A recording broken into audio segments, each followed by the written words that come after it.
Hey friends, it is Trucker Ray with an update from BC out here in Langley. We just got back here not too long ago, and we got our load delivered in Delta. So that was a really good trip from Salinas to Brantford, and then from there all the way across the country. So basically 2,800 miles each way, maybe a little bit longer from Salinas over to the Toronto area, and then back all the way back to Delta, right across Canada. And the weather turned out really well. I mean, I couldn't complain whatsoever. It was beautiful driving through BC, and you guys will see that on the next video. I'll be working on that one soon. But yeah, no, I think the trip from Salinas to Toronto and then Toronto back to BC, I really needed that. And you know what? Oh, it was so refreshing to be able to do that. It really does show you the scene. You know what I think it is? When I first started driving, that was basically my stomping ground was BC, Alberta. And the times that I did have a chance to go through Ontario, I absolutely loved it just because of the different lakes and how beautiful it is up there and the little communities. And you see the little buggies with the horse and buggies going down the road. You know, the very, very strict Mennonite, or I don't know if they're Mennonite or Amish. Just seeing those sort of things really touches my heart and gives me peace. There's a lot of people that do this job because it's a job, because of the miles. I look at it differently. And I know there's other drivers that I know personally that do as well. You look at the scenery. You look at, hey, I'm getting paid to be able to see all these areas. And some places I go to, it's a bit repetitious, I know. But I still try to enjoy the fact that I'm not sitting in an office somewhere. I'm not sitting in a store or in a yard somewhere doing the same thing over and over. I'm actually out interacting with people, smelling the fresh air, interacting with God's creation. You really can't beat that. So it's when I have an opportunity to drive across the country, whether it's across the country right into Ontario, or it's right from the Toronto area through northern Ontario, right across the country, through the Rockies and down into the Lower Mainland. It just doesn't get any better than that. And yeah, you do have to deal with the elements. You do have to deal with the bad weather when it does happen. There's a lot of construction in BC. They're just going crazy on four-laning everything, especially through Salmon Arm area. It's very busy through there. So it'll be interesting to see what that looks like. And for those of you that don't know the complete outcome of the route through Kicking Horse Canyon, if those of you that are retired, say, and used to drive that route, well, on the video that I'm going to be releasing next, it's not going to be ready yet because I'm still working on it. I literally am going to time lapse going through that whole area. Not really fast, but just fast enough where it's not boring, where you will be able to see how it looks now with the four lane going all the way through. It's almost like driving a straight line. They did a phenomenal job on that. It's incredible. You have to really look hard to see where the old highway was that went along the ledge. And you know what? When I see that, it really does. I can't explain it. Maybe I'm just too nostalgic.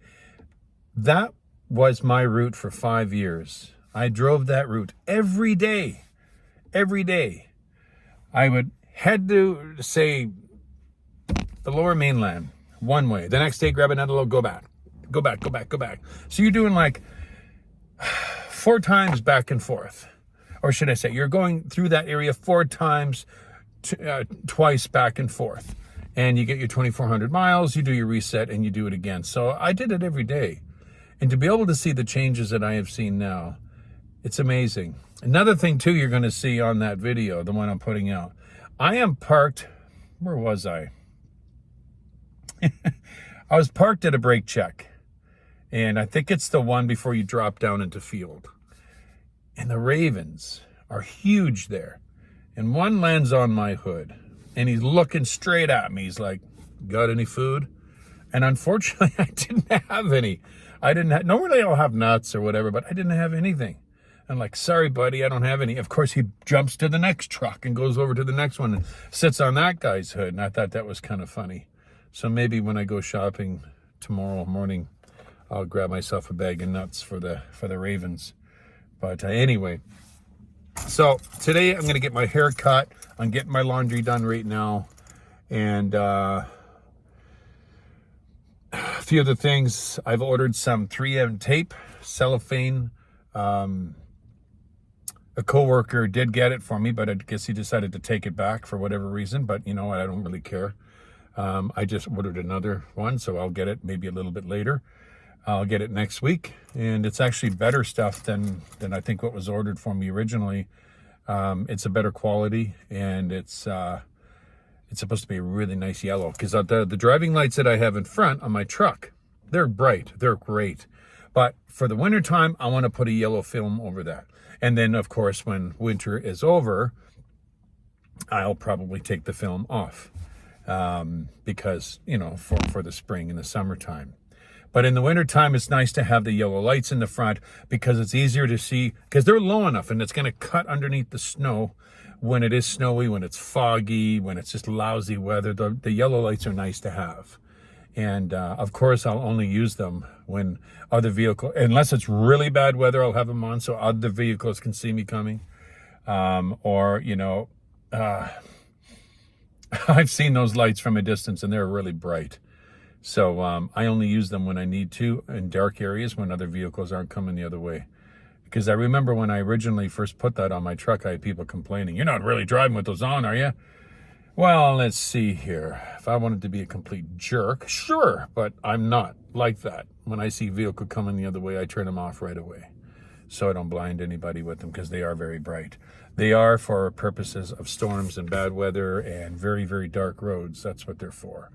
And when you're driving through the desert and there's no other vehicles and it's late at night and you flick those on, you can see the ditch, you can see everything.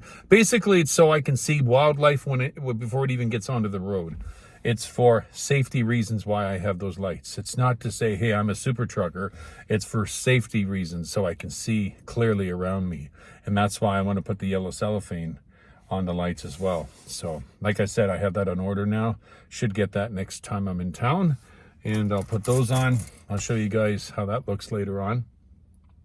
But in the meantime, I should be heading out tomorrow, just afternoon, to, I don't know where I'm going to be going. So I got a little bit of stuff to do today, and yeah. So anyway, we're doing well. We're doing good. So anyway, guys, that's all I got for you. Sorry, this is a little long-winded, almost 10 minutes here, so I hope you guys are okay with that. I am going to be working on the next video. It might be delayed a little bit. Well, actually, the other one I just released, so I guess it won't be delayed. It'll be out when I'm able to get it out, because I still have to hook up with Trucker Glenn and do Trucker's Corner with him. I think the next subject we're going to be talking about is knowing your equipment. And what does that mean? I guess what inspired that one is we see a lot of trucks and trailers on the road that should not be on the road. Parts hanging off of them, dog tracking so bad. Mud flaps missing, wheel seals leaking. We're going to cover all of that on that Trucker's Corner, and I hope you hope you look forward to that. It's crazy how many drivers actually go pick up a trailer, not even really look at it to see what's really wrong with it, and there could be so much wrong with it, and they're liable as soon as they pick that thing up. And anyway, we'll cover all that on that Trucker's Corner. But anyway, guys, that's all I got for you. My prayers are with you all. God bless you all in the name of Yeshua. Until next time. Bye for now.